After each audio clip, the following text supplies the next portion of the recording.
সেভাবে অনেক দিন তোমাদের সামনে কোনো ব্লগই আনা হয়নি, তাই তো আজকে সকাল সকাল ব্লগ করব বলে রেডি হয়ে গেছি। দেখো আমি সকাল সকাল কিন্তু চলে এসেছি আজকে তোমাদের দেখাতে আমাদের বাড়ির আম হয়েছে কত। আমাদের বাড়িতে ঢুকতেই দুই পাশে দুটো দেখো আম গাছ রয়েছে। আর এবার কিন্তু মোটামুটি শুনেছি সব গাছেই খুবই পরিমাণে আম এসছে। আচ্ছা তোমাদের কার কার বাড়ি আম গাছ আছে আর কিরকম আম হয়েছে সেটা প্লিজ আমাকে জানিও। আর এদিকে দেখো আম দেখতে দেখতে আমি চলে আসলাম কাঁঠালের গাছে। ওই যে একটা কাঁঠাল গাছ আর এই যে আরও একটা কাঁঠাল গাছ আমাদের আছে, সেটা আর দেখানো হলো না। আর তারই পরে একটা সুন্দর জিনিস তোমাদেরকে দেখাবো। এই যে দেখছো মেশিনটা, এটাকে বলে চরকা। এর সাহায্যে সুতো কাটা হয়। আমার শাশুড়ি এই চরকার সাহায্যেই সুতো কাটে। আর এই দেখো আমি ভিডিও করছি আর ঠাকমা দেখছি বালতি নিয়ে এদিক দিয়ে যাচ্ছিল।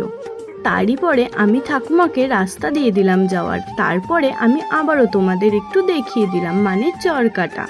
আচ্ছা এই সুতো কাটা মেশিন কার বাড়িতে আছে আর কে কে করতে পারো জানিও কিন্তু। তারই পরে দেখো ঘরে এসে দেখি আমার বরের পাগলামি শুরু হয়ে গেছে।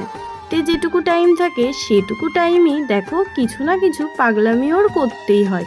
বাজার থেকে দেখছি কিনে এনেছে ধনে, মৌরি, জিরে আরও নানান কিছু, মানে মেথি। আর এইদিকে দেখো আমার বর নাকি বলছে কি একটা আচার বানাবে, সেই রেসিপিটাও কিন্তু আমি তোমাদের সাথে শেয়ার করব।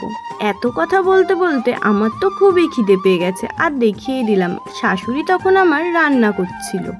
তারাও তাহলে আজকের মেনুতে কি আছে সেটাই তোমাদের বলি। সবার ফার্স্টে দেখালাম তোমাদের ভাত, আর তারই পরে ছিল কিছুটা পটল ভাজা, আর তারই পরে ছিল আলু আর বড়ি দিয়ে আর পেঁপে দিয়ে একটা তরকারি, আর তারই পরে ছিল এই গরমে গাছের আম দিয়ে একটু টক ডাল। এই দেখো আমগুলোও তোমাদেরকে দেখিয়ে দিলাম।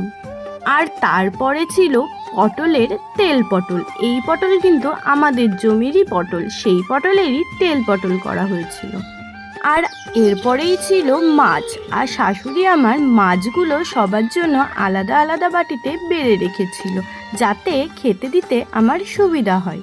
মাছ সবার জন্য বেড়ে রাখার পরেও দেখো এক্সট্রা ঝোল আর আলু আর মাছ এখানে রয়েই গেছে, সেটা হলো রাতের জন্য, আর যদি কারোর লাগে সেটা সবাইকে দেওয়ার জন্য। আর এইদিকে রয়েছে আমার হাতে চাটনি। এই গরমে চাটনি খেতে আমাদের খুবই ভালো লাগে, সেই জন্যই আমাদের কিন্তু প্রায় দিনই চাটনি করা হয়। আর দেখো খেয়ে দিয়ে উঠে আমার বর কিন্তু চলে গিয়েছে আম পাড়তে। ওই যে আগেই বললাম কতগুলো জিনিস কিনে রেখেছে, সেইগুলো দিয়ে ও নাকি বানাবে আচার, সেই জন্যই গাছের থেকে 3টে আম ছিঁড়ে নিল। আচ্ছা তোমরা কি আচারের রেসিপি দেখতে চাও? আমার বর কিন্তু এই প্রথমবারই বানাচ্ছে। সত্যি বলতে খুবই টেস্টি হয়েছিল সেই আচার। আর ঠাকুমা দেখো বসে বসে নাতির কীর্তন দেখছে। দেখো পারবে না আম কাটতে তবুও বসে পড়েছে, কতটা ওস্তাদি। মানে ও বাড়িতে থাকলে এইসব ওস্তাদি করতে ও তো খুবই ভালোবাসে। এরপরেই বলছে সুমি তুমি এবার করো, আমি আর পাচ্ছি না, আমার কিন্তু খুবই গরম লাগছে। হলে এবার আমি আচারের সমস্ত জিনিস গুছিয়ে ফেলি আর তোমরা ভিডিওগুলো কন্টিনিউ করতে থাকো। আর নেক্সট পার্টে আমি কিন্তু তোমাদের এই আচারের রেসিপি দেখাবো। তো আজকের ভিডিওটা এই অবধি। ভিডিওটা যদি তোমাদের ভালো লেগে থাকে অবশ্যই একটা লাইক করে আর কমেন্ট করে আমার পাশে থেকো। নেক্সট পার্ট নিয়ে খুবই তাড়াতাড়ি আসছে। আর ততক্ষণ তোমরা সবাই সুস্থ থেকো আর ভালো থেকো।